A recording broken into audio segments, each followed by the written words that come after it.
And I'm about to talk to you about something that is extremely personal, but I'm bringing this to light because it shows how extreme they are when it comes to keeping their people and controlling them. And that is in regards to having children. I actually became pregnant in February 1996 with full intention of having a kid with my husband. I was 17 at the time. When I told my husband, he was understandably a bit surprised and scared, and I mean, who wouldn't be a bit scared as a young couple, or even not being that young? You know, your first kid's something that you could have nerves with, you know? When we informed the commanding officers of our organizations, I was told by the commanding officer of my organization that she immediately started telling me that at this point the baby wasn't a baby. It was just tissue. And earlier, about a few months earlier, she had found herself pregnant, and in fact she hadn't realized she was pregnant until she was about 14 weeks pregnant and had gotten an abortion because it was the greatest good, quote unquote. She started pushing how important my job was, how it would be so detrimental to the organization if I were to leave, how neither me or my husband had any money, nor would we when we left if we had children. And after 2 days of this, of constant pressure and,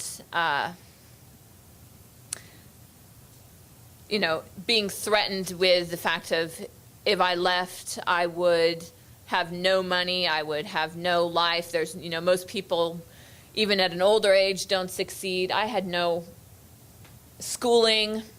There would be no way that I would be able to support a child. And that was what they were continually repeating to me. I know for a fact I would have been able to support a child if I had gone through with it. But after, you know, days of this, I conceded and had an abortion.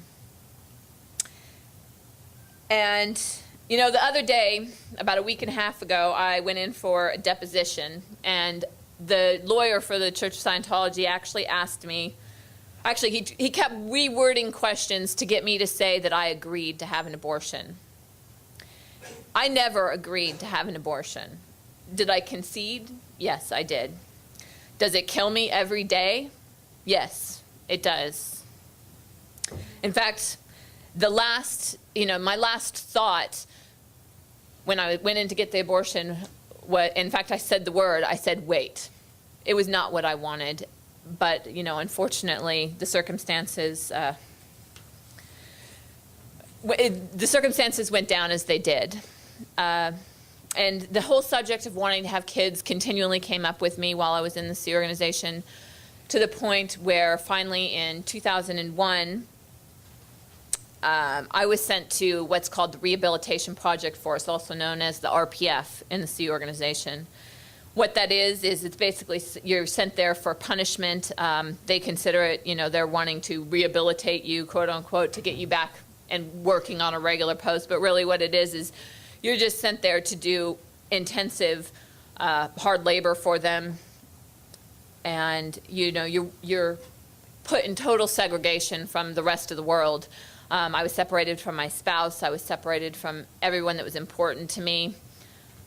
I wasn't allowed to speak to my family.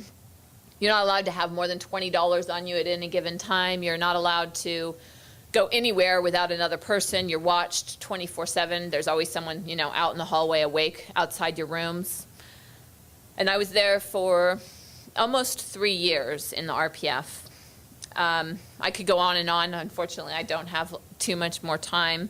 But in the end, I knew that if I had said, you know, I don't want to do this anymore, I want to leave, as others have said, you know, you go through extensive handlings to be kept there. I knew that if I said I wanted to leave, I would be put on what's called the RPF's RPF, which, you know, I'm already working. It's already intolerable circumstances. It's even more intolerable in the RPF's RPF. And in fact, a friend of mine had been there for 8 months in the RPF's RPF trying to leave. So I did something that I knew that would get me kicked out immediately. And I actually took a gulp of bleach because I knew that if I was considered a suicide risk, that they would get rid of me immediately. And they did. I was not suicidal, but that was the extreme that I went to get myself out of there immediately. After I left the RPF, I actually still considered myself a Scientologist for several years. In fact, I paid, you know, I think it was Mark mentioned a $100,000 freeloader bill. I also had a bill from them saying I owed them $120,000 for the services that I had gotten while I was in the Sea organization. So after spending 13 years of working 100-hour weeks, I owed them money. And I actually paid them $10,000 after I left. And it took me about 4 years to realize that what happened there is not right, and somebody needs to do something about it. And that's why I'm here today, to start opening up people's eyes to what occurs in the Sea organization, because it's not right, and something does need to change.